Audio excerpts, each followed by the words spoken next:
I'm Ob and I'm here with my point of view.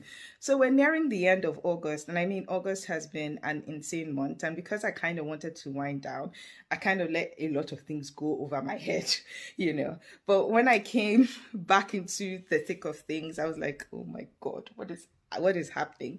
So, anyways, I think I'll first turn my focus to Nigeria. Yes, it's politicking season, like I talked about on my stories a few days ago, and I think what I found most interesting was a couple of days back, Burna Boy drew renewed attention to Wale Soyinka's interview where he highlighted that history has been taken out of Nigerian schools. And I think within the current political environment, you can kind of see why history has been taken out.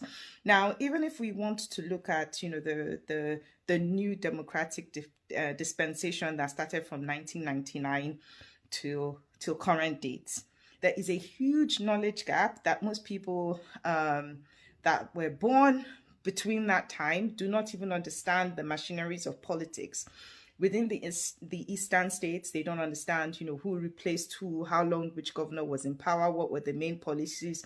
Within places like Lagos State, the Yoruba states, the northern states, there's a dearth of information because history has been taken out of schools.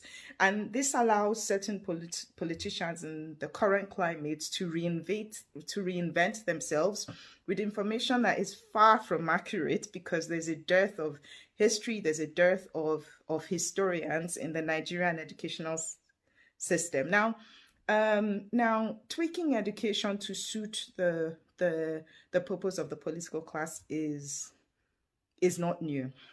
That's why you have, what we see in the public education system. And you can also infer that that's also why we have what's happening in our tertiary institutions of like learning, all with a goal to weaponize poverty and weaponize illiteracy or half-baked literacy, because if people don't know or aren't able to make sound decisions around what good or what best looks like, you can literally sway them in any direction. So I think, we all have a responsibility. Everyone that, knows what good could look like has a responsibility that they must take seriously to educate where there are gaps. If you see somebody, saying or talking about information that isn't accurate, it is your duty as, a Nigerian, to interject and re-educate.